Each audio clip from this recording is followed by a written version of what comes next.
Boa noite, obrigada a todos pelo carinho de nos assistir. Estamos hoje na 20ª e última live do ano. Aqui, realmente, estamos na rede social da amamentação da Costa da Mata Atlântica, muito feliz por contarmos com a presença do professor Jaime Muraovis, que hoje vai nos falar sobre o tema O que aprendemos em 2020. Doutor Jaime, o senhor poderia nos se apresentar? Bom, eu sou Jaime Muraovski, sou pediatra, fui professor da Faculdade de Pediatria na Faculdade de Ciências Médicas de Santos, autor dos livros mais usados pelos pediatras brasileiros, que é o livro Pediatria, Diagnóstico e Tratamento, mas que eu me considero mesmo é um pediatra convicto e atuante. O doutor Jaime nem precisava do senhor falar, mas o senhor é um grandíssimo pediatra, o melhor pediatra do mundo, como diz o Cecim, né, nosso amigo. E realmente a gente aprende muito com o senhor. Agora, doutor Jaime, nesse ano de 2020, em que o mundo ficou de perna para o ar, né, o senhor poderia contar o que significou este ano para o senhor? Como pediatra? Olha, como pediatra, naturalmente, tem um dado especial. Mas esse ano foi igual para todos. Aliás, foi muito democrata, né, este ano, porque valeu para todo mundo. É raro acontecer uma coisa dessas, porque começou subitamente, foi um estouro, ninguém esperava, ninguém, nem os astrólogos, nem os cientistas fizeram previsão que este ano seria diferente. Então, foi de uma vez só, uma bomba que valeu para o mundo inteiro e para todas as pessoas e todos os níveis sociais. Isso que é interessante também, né? Então, este ano, talvez, a gente não conhece, né? Talvez a única coisa que tem alguma semelhança com isso pode ser exatamente um século atrás, com a epidemia da gripe espanhola. Talvez tenha sido uma coisa parecida. Fora disso, este ano para todos nós são muito diferentes, nunca vai haver outro, aliás, espero que não, né?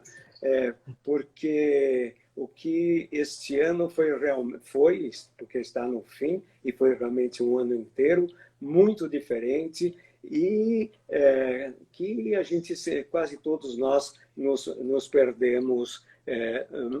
perdemos um pouco. Como pediatra, eu, por ser talvez até do grupo de risco, né, não saí muito de casa, tive algumas consultas no consultório, inclusive com a ajuda das minhas assistentes, ou melhor diria, discípulas, que faziam a consulta e depois, bom, aí tem um pouco de tecnologia moderna, que a gente podia completar a consulta falando e vendo o paciente, né? Voltei ao consultório mesmo há pouco tempo atrás, foi uma sensação diferente. Esperamos que o ano que vem a gente possa ter uma vida quase normal. Olha, realmente, eu acho que para nós pediatras, para mim, por exemplo, realmente eu não vivi tanto a vida de pediatra, porque o consultório ficou fechado, não é? Eu praticamente nem fui no consultório, só fui uma ou duas vezes por mês, no máximo, né? Então, outra coisa, as consultas mais por telefone. E aí, o que Exatamente. o senhor fala sobre a telemedicina, doutor Jaime? Olha, é interessante. Você disse, as consultas foram por telefone. Quer dizer, no fim, foi telemedicina. A telemedicina está na moda, né, Keiko? A gente ouve falar bastante na telemedicina. Mas os veteranos, como você e eu muito mais, pensando um pouquinho, a gente já fazia telemedicina há muito tempo, né, Keiko? Eu me lembro, no meu começo de consultório, o começo foram os primeiros 5 anos, não tinha telefone no consultório. No meu bairro, no Ipiranga, e em São Paulo inteiro, né, faltava muito telefone e eu não tinha telefone no consultório. Então, quando eu chegava em casa, na hora da janta, eu jantava com o telefone na mão, respondendo às perguntas, às dúvidas, as interconsultas dos pacientes. Então, isso não é telemedicina, Keiko? Nós já fazíamos telemedicina. Agora está um pouco mais aperfeiçoada pela tecnologia, mas a base nós criamos. Isso era telemedicina, atender os retornos, as dúvidas dos clientes por telefone. Com certeza, né, doutor Jaime? Eu acho ainda que os olhos nos olhos é uma coisa muito importante, né? Entre o paciente e o médico, né? Eu não sei, eu não gosto muito, porque eu fico com medo de errar até. Porque eles me mandam foto, ai, doutora, que é isso, né? Aí eu fico na dúvida às vezes, porque é diferente do estar olhando frente a frente, não é mesmo? Olha, Doutor concordo. Jaime, agora eu gostaria que o senhor falasse, a gente tem tantas evidências robustas atualmente sobre o benefício da amamentação, mas eu tenho certeza que o senhor tem mais coisa para falar para a gente Olha, Keiko, sobre o benefício. só voltando um pouco à telemedicina, Sim, lógico, nós devemos defender a consulta presencial, mas nós sabemos que não é possível. Por exemplo, eu tenho clientes que moram no Nordeste do Brasil, eles vêm, fazem um esforço para vir uma vez por ano, mas depois as outras consultas têm que ser por telemedicina, né? Você tem toda a razão, às vezes a gente precisa enviar, ou até para o pronto-socorro, que a gente não é muito fã de pronto-socorro, né?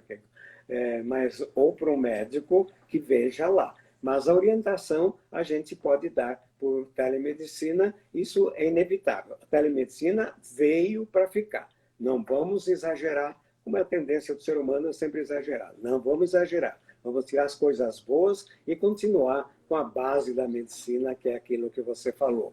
Desculpe, Keiko, o que você perguntou mesmo? Eu me empolguei com o resto. eu perguntei agora sobre o que o senhor, que tem tantas evidências robustas atualmente sobre o benefício da amamentação. E eu sei que o senhor tem mais coisa para falar, não é mesmo? Olha, Keiko, então eu vou pedir licença para fazer. Sabe, velho gosta de contar história, né? De voltar bem atrás na minha vida, porque isso tem, você vê, vai ter relação. Quando eu me formei na Faculdade de Medicina da USP, eu fiz só um ano de residência, R1, porque achava que R2 naquela época ainda não valia a pena. Então, meu pai me ajudou a abrir um consultório no bairro do Ipiranga, em São Paulo, onde eu nasci e vivi grande parte da minha vida e que eu tenho sempre no meu coração. Então, eu resolvi me apresentar para trabalhar de graça, naturalmente, na Clínica Infantil do Ipiranga, cujo diretor, talvez o maior pediatra de todos os tempos, Dr. Augusto Gomes de Matos. Então, primeiro eu trabalhei no ambulatório, depois fui dar plantão. Quando fui dar plantão, eu fiquei espantado, que eu diria assombrado com o que eu vi. Porque no ambulatório eu tinha criança pobre, mas no pronto-socorro tinha criança miserável. Então, a gente via aqueles lactentes, quer dizer, nenê, já desnutrido. Imagine, nenê já estava desnutrido. Tinha diarreia, tinha desidratação, a gente internava, dava soro na veia, melhorava o estado de hidratação, a gente ficava feliz, né? Mas, às vezes, e não raro, a diarreia continuava, a criança se desnutria mais e morria. A mortalidade infantil era extremamente alta em nosso país. Então, me deu uma ideia. Essas crianças morriam de diarreia, a base era diarreia. Então, a diarreia era certamente infecciosa. Naquela época, que nem se falava em vírus, né? Mas realmente essas diarreias eram de origem bacteriana. Então a ideia que me surgiu foi lógica, né? Se eu descobrir qual é a bactéria, vou saber qual é o melhor antibiótico, vou acabar com a diarreia, vou acabar com a mortalidade infantil, e eu brincava comigo mesmo, capaz de ganhar o prêmio Nobel. Então comecei as pesquisas sobre antibiótico. A cultura das fezes era feita pelo professor Trabulsi, talvez o maior bacteriologista de todos os tempos, e nós descobrimos qual era a bactéria. Hein? Ela se chamava Escherichia coli enteropatogênica, que hoje praticamente não existe mais. Mas, então, começamos a ver os antibióticos. E, decepção, antibiótico não resolvia nada. Mas nós fomos fazendo trabalhos muito adiantados para a época, pela tecnologia, e que eu vejo agora, muito adiantados até para hoje, quando a gente vê o tipo de pesquisa que se apresenta para tratamento do coronavírus. Então, então, quando eu cheguei em mil casos, hoje eles apresentam, tenho 4 casos e meu vizinho tem mais 3. Depois de 1000 casos, que eu descobri que antibiótico não servia para nada. Então, qual que era a grande causa de morte? A coitada da Escherichia coli enteropatogênica não era a culpada, como eu dizia. A culpado era a pobreza, falta de saneamento básico e o que eu chamava o grande flagelo dos países em desenvolvimento, que é o desmame precoce. Então, nesta época, eu fiz o meu concurso de docência, baseado numa tese, naturalmente, sobre diarreia, e por causa, a vida é curiosa, né?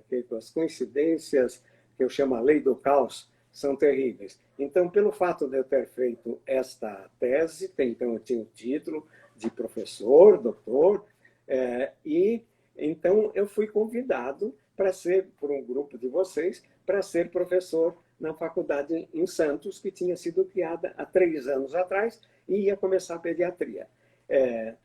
Então, eles convidaram lá um grupo de pediatras maravilhosos da cidade de Santos, incluindo você, mas tinha um problema, né? Nenhum de vocês tinha título, precisava, pela burocracia, ter alguém com título. Então, lá fui eu. Até me lembro quando eu disse Santos é muito longe. Longe, para mim, é um lugar que a gente não pode andar, não pode ir a pé, gosta de andar a pé. Disse, bom, eu vou ficar um pouquinho só aí. Tá bom, fica um pouco. Então, eu fiquei 35 anos, né? Porque eu tive uma companhia maravilhosa, que é o grupo de vocês. E, então, engraçado, quando eu cheguei em Santos, a minha primeira ideia vamos fazer... Lá eu vi, as condições eram as mesmas que São Paulo, né? Então, vamos fazer trabalho sobre diarreia? Disse, não, diarreia chega. Eu vi que lá não tinha muitas condições e também já tinha chegado num ponto. E vi que com vocês eu podia fazer atuar sobre o resgate do aleitamento materno. Acho que a palavra boa é essa. Porque o aleitamento materno, que naturalmente há muitos anos atrás tinha sido a norma, ele tinha decaído tanto que estava quase desaparecendo. Se a gente não fizesse alguma coisa, ele teria desaparecido. Então, nós começamos, né, que você sabe melhor ainda do que eu, o resgate do aleitamento materno.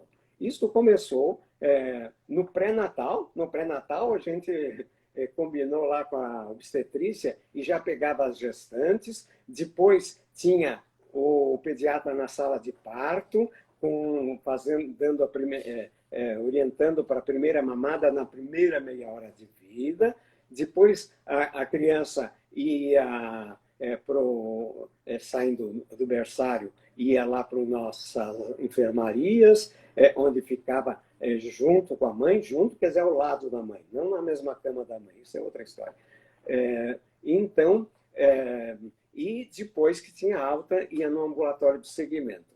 Com isso, nós fizemos uma coisa maravilhosa, que foi, como eu disse, restabelecer ou resgatar o aleitamento materno, uma luta que você, principalmente, Keiko, continua até hoje. Keiko, eu vou te contar rapidamente uma coisa. Eu não gosto muito do conceito de santo. Eu prefiro o conceito de justo. Então, você, não vou dizer que você é uma santa, Keiko, mas você merece esse conceito de justo e merece está fazendo uma coisa, a sua moda simples, desprendida, fazendo uma coisa que pouca gente faz, embora melhorou muito, né, o número de pessoas e grupos que agem a favor do aleitamento materno, melhorou muito, mas você continua sendo superior a todos e você é necessária e indispensável. Mas... Doutor Jaime, é bom ter amigos, mas eu vou lembrar uma coisa, que realmente quem me introduziu na amamentação foi o Paulo Sérgio, Paulo Sérgio Andrade Silva. Ele realmente, é uma pessoa iluminada, né?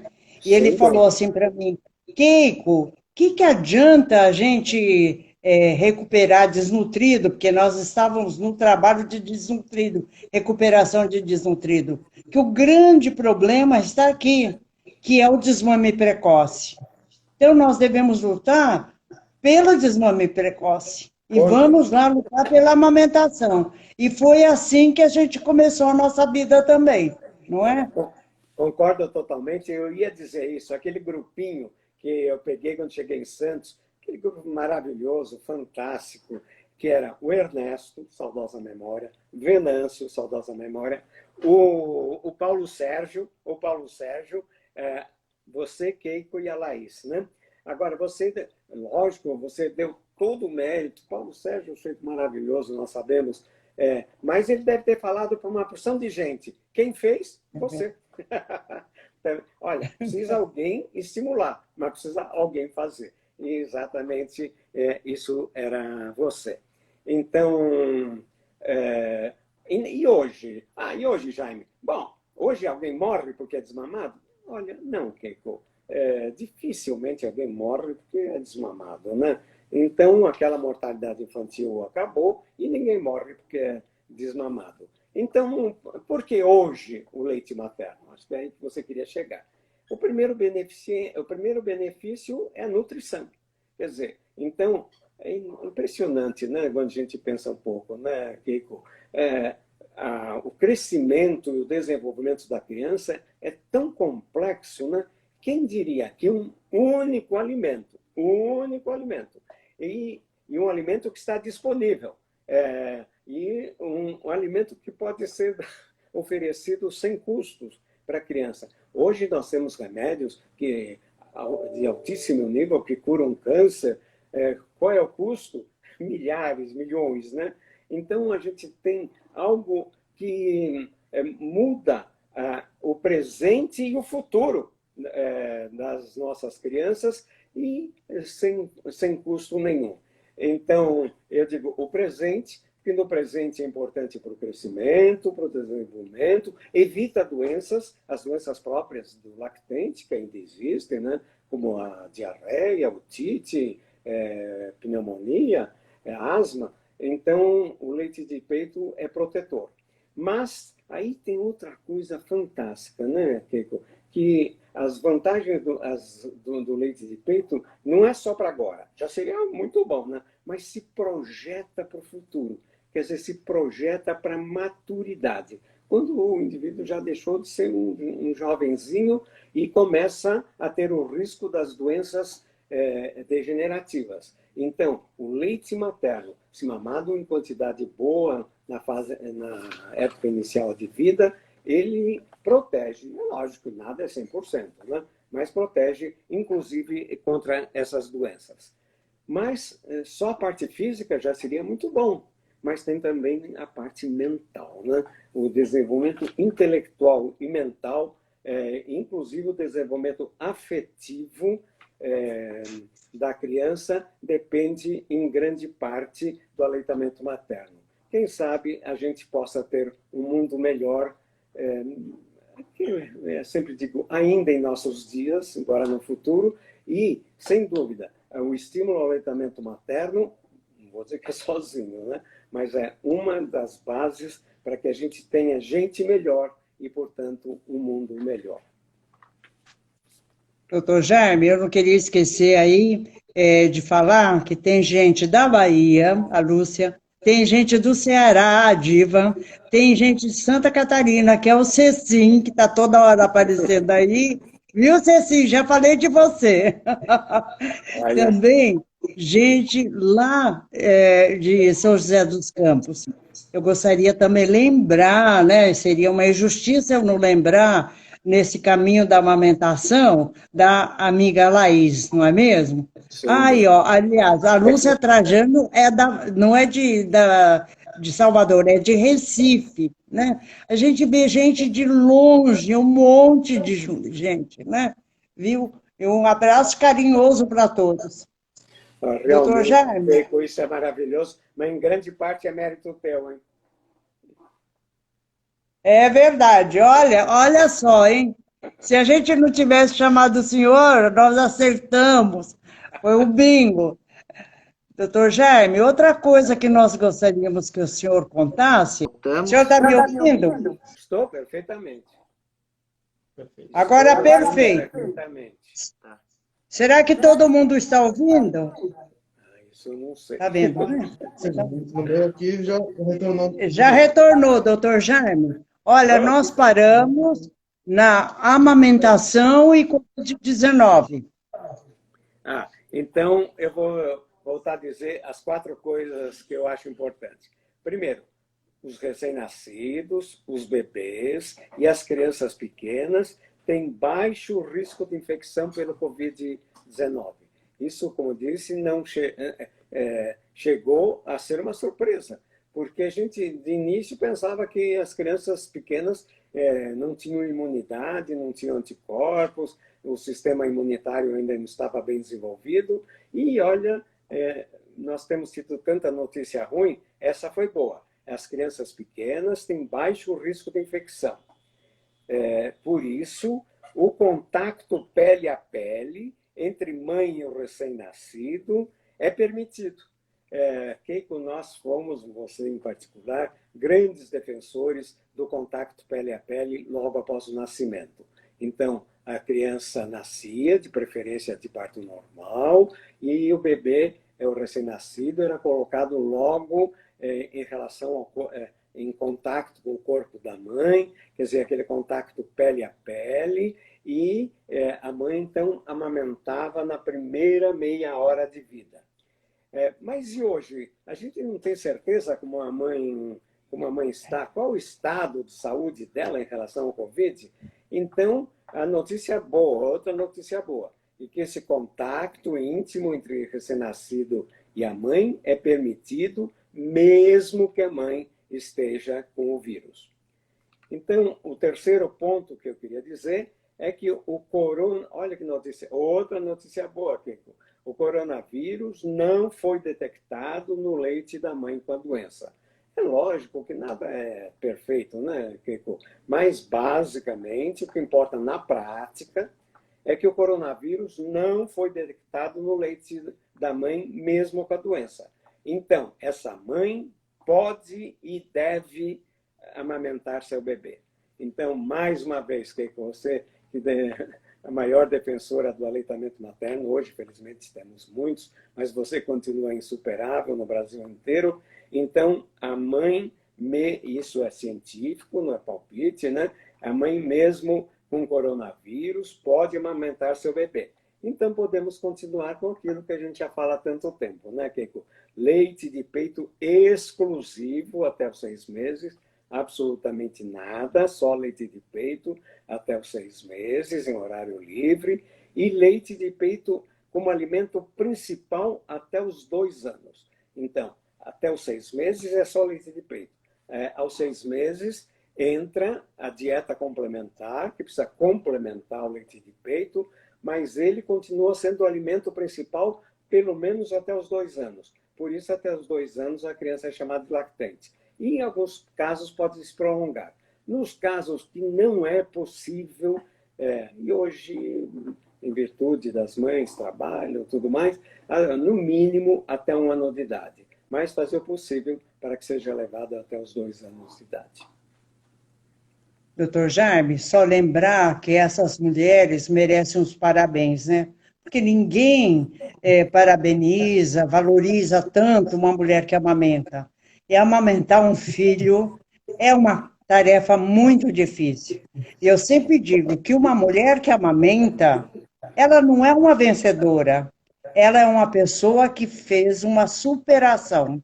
ela superou todas as dificuldades e chegou lá, né?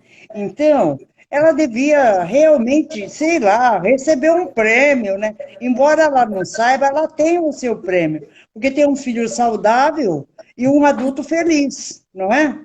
Mas Olha, é uma coisa difícil. gostei e aprendi mais uma vez com você a palavra segurança. Gostei e vamos guardá-la.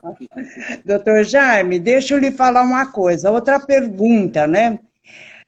Coronavírus e crianças. O que aprendemos com essa lição, Olha, né?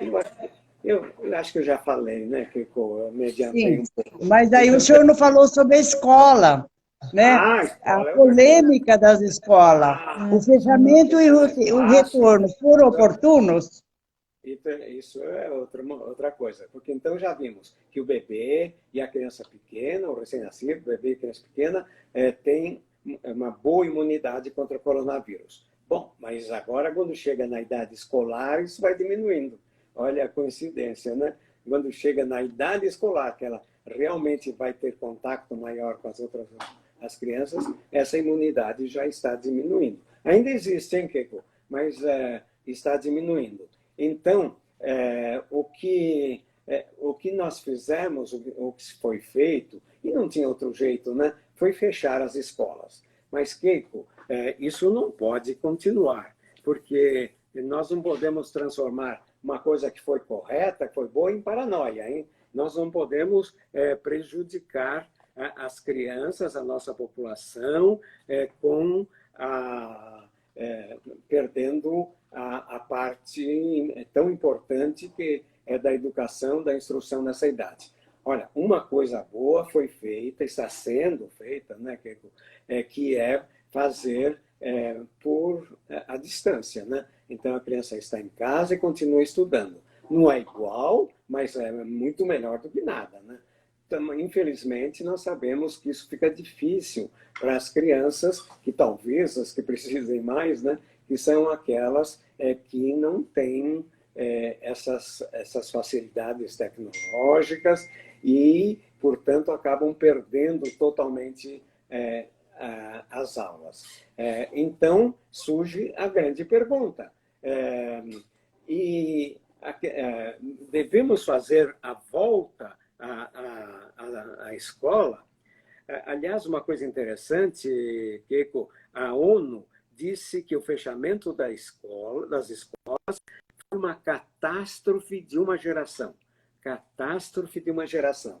Eu, cá entre nós, achei um pouco exagerado, até um pouco pesado, né, esse termo. Mas eles se referem ao fato que prejudica o aprendizado, o que é importantíssimo para a criança nessa idade, mas não é só isso, não. A falta de convívio com outras crianças e com professores provoca um impacto psicológico que prejudica a saúde mental. Prejudica a saúde mental. Então, a criança vai ter prejuízo no aprendizado e vai ter prejuízo na sua saúde mental. Ah, eu estou falando do prejuízo na saúde mental, uma coisa meio vaga? Não, eu posso dizer exatamente o que se tem verificado. O sentimento de solidão, depressão, ansiedade, pânico e até ideias suicidas. Então, a nossa prioridade passou a ser a reabertura da escola. Igualzinho como era antes? Não dá para ser, por enquanto, igualzinho como era antes. Então, não dá para ter todas as crianças juntas, então tem que ir um número menor de crianças, dividir os dias da semana para que as crianças possam ficar afastadas umas das outras. Então, em vez de ter o dia inteiro, ela vai ter alguns dias da semana, às vezes até algumas horas. Então, a grande pergunta que os pais fazem, preocupados, é seguro, neste momento, meu filho voltar para a escola? Bom, é interessante, né? Nesse momento, agora a gente já está em férias, então elas certamente não vão estar juntas. Mas, enquanto estavam juntas, seguindo todos as recomendações que todos nós conhecemos, não precisa repetir, então Era seguro, sim. Como na vida é seguro. Segurança total não existe, né, Keiko? Eu brinco um pouco, mas é sério, atravessar a rua também tem risco. E pela Via Anchieta, que você vai Com bastante, né, certeza. Keiko, também tem risco. Então, a gente se cuida o máximo possível, mas não pode transformar numa paranoia. Agora, acho que você falou o ano que vem nós temos a grande expectativa, vacina, né? Rico? Remédio pode perder a esperança, vacina sim. Talvez não seja o ideal, nós vemos que as vacinas não são 100%, porque foram um pouquinho apressadas, mas graças a Deus nós temos uma tecnologia boa agora, então o, é, então é importante que com a vacina o ano de 2021 possa ser um ano bem próximo, né, do normal. Agora, tem certas coisas que vieram para ficar, né? A própria telemedicina que nós falamos, em parte veio para ficar. Ela já existia, agora aumentou um pouco. E, aliás, essa pandemia, o que nós vivemos de diferente, nos fez reconhecer algumas coisas que nós podemos aproveitar. A vida é assim, mesmo nas coisas ruins, a gente pode aproveitar e pode aprender, e é isso que nós devemos fazer, aproveitar que nós aprendemos nessa pandemia para ter um ano, o próximo ano e os próximos anos melhores para todos nós. E, Keiko, vamos fazer o possível que seja para toda a humanidade, né? Que haja uma ligação maior entre os povos, no Brasil, dentro da própria população brasileira, e depois dos povos do mundo, para que nós tenhamos um mundo melhor. É possível. O ser humano é que precisa colaborar. Doutor Jaime, eu só queria ver aqui falar, né, da minha comadre. A Sônia Venâncio entrou, estava ouvindo também. Sônia Soninha, Venâncio, viu? nossa Eu aluna, queria né? também agradecer a doutora Sandra Dinato, né, que realmente também está aqui com a gente. E eu vi que o senhor tem na sua família realmente. Olha, pessoas ali que estão firmes, né? A Daphne, tem uma outra pessoa aqui que é Beatriz, doutor Jaime, que também está, Muraovski. Ah, sim, mas não é filha. E Não é tem filha, não. É várias da família. pessoas ali, olha, parabéns. E também, gente, a Val, lá do Rio Grande do Sul, olha, Soninha, viu? Meus mestres, gratidão sempre, ela dizendo.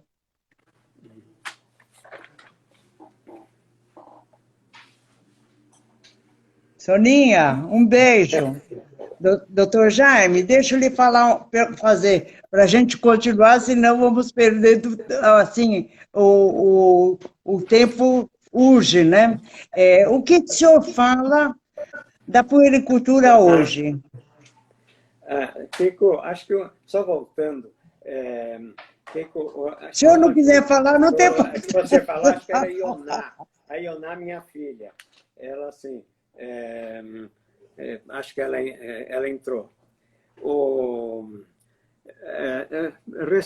repete a pergunta, que eu fiquei preocupado com a Ioná. Qual que era a pergunta que você fez? A pergunta que eu fiz é sobre a puericultura. Se o senhor não quiser falar sobre puericultura, eu já pergunto outra coisa. Não, olha a poricultura. Nossa, poricultura interessante. A pediatria começou com a poricultura. Isso já fazem uns séculos, né? E interessante, depois a poricultura começou a cair quando o pediatra, eu acho que ele ficou com um pouquinho de complexo. Todo mundo trata a doença e eu não. Então, a pediatria se dirigiu para ficar uma especialidade, igual às outras especialidades. que tratam doenças. Não estou falando de uma outra especialidade, graças a Deus, né, para todos nós, que as especialidades existem. Mas eu acho uma coisa interessante, Keiko. Talvez, esta fase tão difícil, olha, como eu disse outras vezes aqui, sempre as coisas ruins têm, às vezes, resultados bons. Então, nós estamos tendo um resgate da puericultura, né? Keiko, a puericultura significa, primeiro, prevenção de doenças, mas não é só prevenção de doenças. Prevenção de doenças entre as vacinas. Vacina, como nós falamos agora, mas também outras vacinas que já são usadas há tanto tempo. Keiko, sarampo era a terceira causa de morte das crianças brasileiras até o ano de idade, quando eu era estudante de medicina. Quem tem sarampo hoje?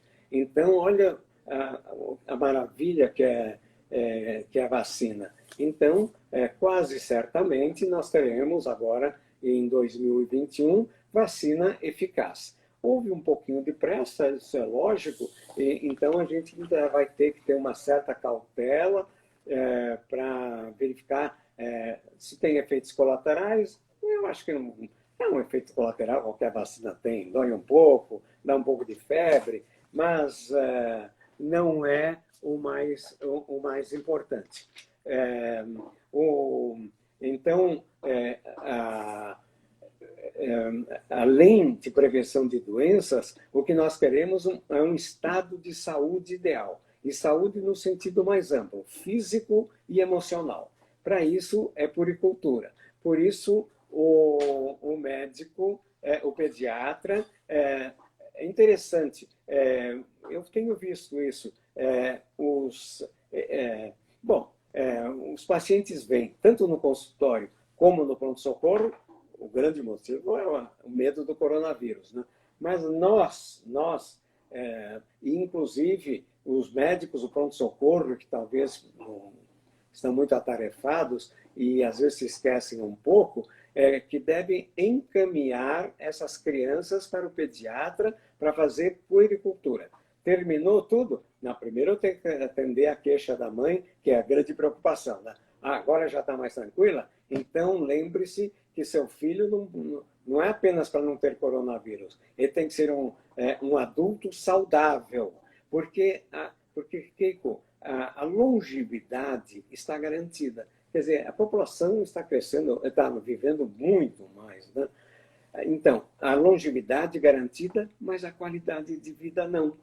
Não adianta só ter uma vida longa, tem que ser uma vida saudável e, portanto, uma vida feliz, que começa com uma vida saudável.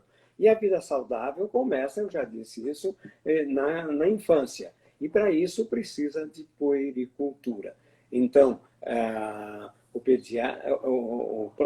plantonista do pronto-socorro, depois de cuidar da queixa, na saída diz, não esquece de levar seu filho no pediatra para fazer a puericultura. E o pediatra também, que também recebe as mães um pouco assustadas hoje, também depois de tranquilizar, dizer o que elas querem. Então, dizer, agora nós vamos falar de puericultura. Puericultura significa cuidados para a criança, para que ela seja, como eu disse, um adulto longevo e feliz. Doutor Jaime, então, eu me lembrei, o senhor falando sobre puericultura, que dentro do meu receituário está escrito assim, pediatria e puericultura, né? E aí uma senhora me perguntou, doutora, qual a diferença, não é a mesma coisa? Falei, não. Uma boa pergunta, você deve estar dando uma boa resposta. Aí eu respondi da seguinte maneira, puericultura é você não deixar sua filha chegar à doença. E isso está a beleza da medicina, não deixar que a criança chegue à doença. E o que você acha, não é mesmo? Né? Realmente, eu falava sempre assim. Porque puericultura é prevenção de doença. Mas não é só isso, hein, Keiko? Não vamos ficar só na doença. É a saúde mental, a saúde psicológica. Então, isso entra escola, entra colegas, amigos, tipo de brincadeiras. Então, puericultura é mais amplo do que prevenção de doença, hein? Não vamos dizer que puericultura é só prevenção de doença. E é muito, você tem toda a razão. Mas não é só isso, não. É cuidar Fazer uma criança ser feliz. Okay? Viu, doutor Jaime? Fazer de uma criança um adulto feliz, né? Eu acho que é essa a tarefa, né? Agora, aí o Paulinho, o Baldim, falava assim para mim, doutora Keiko, eu não sei por que a senhora fala que realmente puericultura é uma, como se diz, a beleza da medicina é não deixar chegar a doença, né? Quer dizer que a gente também, tratando dos doentes, também nós temos, assim, o mesmo valor? Não, Paulinho, você vai entender o que é fazer uma criança feliz, um adulto, de uma criança, um adulto feliz, e outra, ele até passar por doenças e tudo mais, né? Aí ele falou, então agora que eu entendi, por que a senhora fala que a beleza da medicina é não chegar à doença? Mas realmente o médico tem por dever, primeiro, prevenir a doença, sabendo que é inevitável. Com certeza. O dia que eu estou doente, eu quero um médico. Exatamente. Doutor Jaime, outra coisa. Olha, você falou bem, quero um médico. Começa aí a importância do médico, antes da remédio. Sim. Doutor Jaime, agora nos conta uma coisa. O senhor já falou das perspectivas de 2021, né? O que a gente espera, Deus ajude que a vacina venha rápido e que a gente tenha uma vida realmente que nós já tivemos, assim, com uma perspectiva de poder realmente poder abraçar os nossos amigos e todo mundo. Agora, como o tempo urge, eu queria que o senhor contasse um fato marcante na sua vida de pediatra, doutor Jaime. Olha, Keiko, eu vou confessar agora, você já tinha me soprado que ia fazer essa pergunta. Então, comecei a pensar, disse, que momento... Você sabe que na nossa vida tem vários momentos marcantes. Então, me bateu uma outra ideia aqui, eu vou mudar um pouco a tua pergunta. Então, eu fiz uma lista é só um de cada vez, rápido, né? De momentos marcantes. Eu queria fazer 10, mas no fim foi rápido, fiz só 9. Então, qual o momento mais marcante da minha vida? Meu nascimento, né? Aliás, acho que eu já falei isso. Meus pais eram imigrantes pobres vindo da Bessarábia. Bessarábia ficava entre Rússia e Romênia. E havia um bate-bola entre os dois, até que ela ficou independente e hoje é um país independente chamado Moldávia. Outro dia eu li que a Moldávia era o país mais pobre da Europa. Disse, não melhorou nada, por isso que meus pais fugiram de lá, né? Mas pior que ser o país mais pobre da Europa, que pior do que isso, é o último classificado no Campeonato Europeu de Futebol. Então, meus pais vieram de lá, vieram diretos para o Ipiranga, para o bairro do Ipiranga, porque meu tio, que era o irmão mais velho do meu pai, tinha uma loja, ele não morava, mas tinha uma loja no Ipiranga.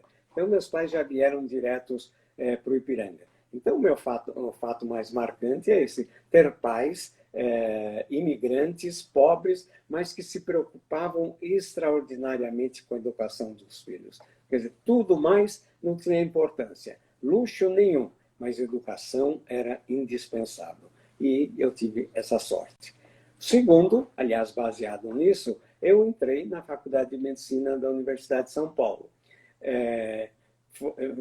Foi a primeira vez que eu fiz exame, o que naquela época não era comum, a maioria, alguns entraram, mas a maioria fazia 3, 4 anos para poder entrar na USP, porque queriam a USP, né? E eu entrei na primeira vez, em 13º lugar, em 80 vagas. Esse foi o meu segundo fato marcante.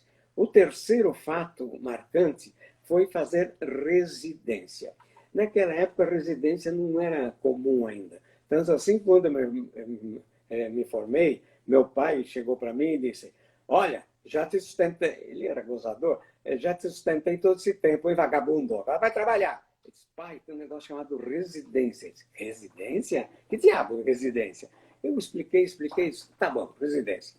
Então eu fiz residência e que com a minha turma teve outro fato marcante. A minha turma foi a primeira turma da faculdade que teve o 6º ano como internato. Levou 12 anos para ser o internato no 5º e no 6º. Mas eu fiz no 6º, foi maravilhoso para mim. Mais um ano de residência foi sensacional. E aí eu desisti de fazer R2, primeiro porque eu não tinha tido coragem de dizer para meu pai que eram 2 anos, eu estava achando que eram só. E segundo, eu achei que realmente não valia a pena, ainda não estava bem estruturado. E o meu terceiro fato marcante foi, com a ajuda do meu pai, abrir consultório no Ipiranga, no qual eu trabalhei durante muitos anos. Na mesma época, entrei, já disse isso, na Clínica Infantil do Ipiranga. E lá comecei as minhas pesquisas sobre diarreia, que mudaram todo a vida. Muito interessante, né? Mudou toda a minha carreira, e não só a minha carreira, toda a minha vida com essas pesquisas sobre diarreia, que eu resolvi fazer lá na Clínica Infantil de Ipiranga. O 6º fato marcante foi o convite para ser professor em Santos. Como disse, eu me espantei quando eu recebi esse convite. Então, nunca me esqueço, eu recebi um telefonema, estava na Clínica Infantil de Ipiranga de manhã, e a secretária veio me dizer, doutor Jaime, tem um telefonema de Santos. Eu fiquei um pouco preocupado, porque era época de férias, e minha família passava as férias em Santos, minha esposa com as crianças, né? Falei, ela me telefonar para a clínica, não era habitual. Então, fiquei um pouco preocupado. Aí descobri que era um colega de Santos que estava me convidando para ser professor na Faculdade de Ciências Médicas de Santos. Outra coisa que mudou toda a minha estrutura e todo o meu convite. Então, o sétimo fato marcante seria as pesquisas de aleitamento materno. Lembra, Keiko, que nosso grupo recebeu um prêmio nacional sobre curvas sobre aleitamento materno. Fomos os primeiros, pioneiros, a fazer curva de crescimento em criança alimentada exclusivamente com leite de peito. Isso valia só até os 6 meses. Ganhamos um prêmio importante também, que também foi importante para mim. Bom, o 8º ponto marcante na minha vida, Keiko, foi o meu casamento, né? Eu tive a sorte de casar com a minha companheira perfeita, porque principalmente naquela época não era nada fácil ser companheira de um pediatra de bairro, né? Então, até hoje, então, eu tenho essa companhia, a gente tem filhos, netos, mas eu tive muita sorte de ter a companheira perfeita. E o 9º fato, muito importante, é o livro Pediatria, Diagnóstico e Tratamento, né, Pico? Pico, eu sempre achei que eu tinha jeito para ensinar, mas não tinha oportunidade. Quando me veio o convite para Santos, me surgiu essa oportunidade. Até eu disse para mim mesmo, você sempre disse que tem jeito para ensinar, agora que eu quero ver. Realmente foi muito interessante. E esse livro, Pediatria, Diagnóstico mais Tratamento, ele já tem 42 anos. Mas ele surgiu, livros tem muitos, principalmente agora, né? Então, ele surgiu como um livro diferente. Por que ele era diferente? O jeito foi feito. Eu quase converso com quem está lendo, então, e ponho as coisas numa ordem, que eu não vi em livro nenhum, que é assim, primeira etapa, segunda etapa, terceira etapa, o primeiro passo, o segundo passo, terceiro passo, com um detalhe importante, não é uma cartilha, o sujeito lê e segue de certinho com aquilo. Não, eu dou toda a chance para o colega entender e usar sua própria experiência, juntar as duas experiências de um médico antigo, experiente, e usar a sua própria experiência para fazer o melhor para o seu paciente. O livro está na 7ª edição, estou preparando a 9ª edição, mas aí surge um problema aqui, eu já até falei com você. Livro ainda vai ser usado ou acabou o livro? Eu vejo o livro mais importante de pediatria que existe é o livro do Nelson, que é um livro americano. Eu comprei recentemente a última edição. São 2 volumes, dá mais de 3.000 páginas. E lá está escrito em cima, Nelson, ele já faleceu, Textbook of Pediatrics, né? E embaixo tem 4 autores, que são os autores atuais. Quer dizer, o Nelson teve que ser substituído por 4, um só não podia substituir o Nelson. Então, às vezes eu brincava, eu quero que no futuro tenha meu nome em cima e os colegas que estão fazendo o livro embaixo. Mas acho que não vou chegar nisso, porque o livro está acabando, né? Então, a minha ideia atual tem sido, e eu tenho falado com alguma gente importante nesse aspecto, fazer um misto. O livro, talvez mais resumido, e a parte na internet. Juntar as 2 coisas. Aliás, eu quero juntar mais uma coisinha, que é o manual do pronto atendimento. Então, tem um livro em que o sujeito aprende as coisas básicas, só as coisas básicas, mas tem as coisas básicas, aprende o rumo e o manual para quem quer seguir e não tem experiência e quer seguir exatamente como está lá. Então, o livro, o manual e a edição na internet, eu acredito e espero para o próximo ano que eu ainda consigo. Vamos ver. Peço sua ajuda, sua inspiração e vamos ver o que vai dar. Muito obrigada. Doutor Jaime, eu acho que tem um convite já para o senhor, não sei se eu entendo isso. A doutora Sandra Dinato, viu? Uhum. Somos da primeira turma e nunca vamos esquecer. Teremos o prazer do senhor dar a aula inaugural do curso de medicina. Eu acho que é para o ano que vem, não é? Deve ser, começo do ano. Dá para onde? Então já está convidado, hein, doutor Jaime? Mas é em Santos? Porque eu já fui convidado em Santo Amaro, por colegas, né? Por gente que era mas agora vai ser em Santos? Como? Agora vai ser em Santos mesmo? Sim. Bom, seja onde for, é uma satisfação. Olha, vou te contar um segredo. Eu dou aula, vocês sabem, bem mais de meio século, né? Cada vez que eu sou convidado, eu fico tenso, viu? Eu falo, o que eu vou falar? Como é que eu vou falar? Me dá uma ansiedade tão grande, mas na hora que começa já sai direitinho. Mas eu não durmo várias noites. Aliás, eu não durmo várias noites, tenho pesadelos. Depois, na 4ª, 5ª noite, a aula já sai meio pronta na cabeça. Espero que aconteça isso. A Sandra está confirmando que é para o ano de 2021, viu, doutor Jaime? Em Santos. Isso, em Santos. É em Santos. Tá bom, tá. Doutor Jaime, Um abraço para a Sandra e vou fazer o possível. Eu acho que chegou a hora do senhor, então, falar alguma coisa, de despedir, não é?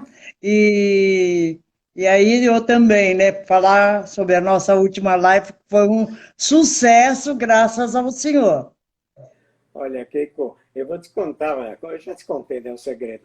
Quando você me convidou, me deu uma ansiedade tremenda, escrevi um monte de coisa, reescrevi, mas na hora, aliás, isso é bom porque é com você também, você dá essa chance, a coisa sai muito mais fácil do que a gente imaginava. Mas, então, o que eu quero dizer é que o mundo está mudando, nós sabemos disso, temos que nos adaptar. Aliás, até digo, não só adaptar, estar na frente, né? O pediatra tem que estar na frente das mudanças. Então, a pediatria vai existir junto com a poricultura, em que nós vamos ter a parte presencial, que é necessária não só por causa da parte técnica, mas por causa dessa ligação afetiva que existe entre os pais e o pediatra. Fora disso, uma outra coisa certamente vai continuar, que é o aperfeiçoamento tecnológico, quer dizer, com a telemedicina. A telemedicina é inevitável e é útil, nós estamos já aprendendo com ela, então o importante é juntar as duas coisas. Uma das duas sozinha não vai ser suficiente a partir do ano 2021, quer dizer, já na terceira década, né, que nós vamos começar nesse ano. Então, a pediatria e a puericultura devem existir juntos, e juntos deve ter a consulta presencial e a telemedicina. Livros ainda são necessários, espero, e o meu vai procurar se encaixar nisso, e também outras partes tecnológicas avançadas que vão melhorar a qualidade da pediatria, mas não devemos perder a parte humana. Toda a medicina tem a parte humana, mas a pediatria é mais do que todas, né, Keiko? Com certeza. Doutor Jaime, olha, lá do fundo do coração, muito obrigada. Eu gostaria, assim, que o senhor pode ter certeza absoluta de que suas lições fizeram muitos pediatras a ser uma pessoa melhor e principalmente feliz. Então, o senhor deve ser uma pessoa muito feliz. Um abraço para toda a família. Eu sei que são fãs do senhor de carteirinha. E a Eni, parabéns por ter um grande homem, né? Que ela é uma pessoa fantástica mesmo, doutor. Concordo. Viu? Muito Boa obrigado. noite. Viu? Muito obrigada.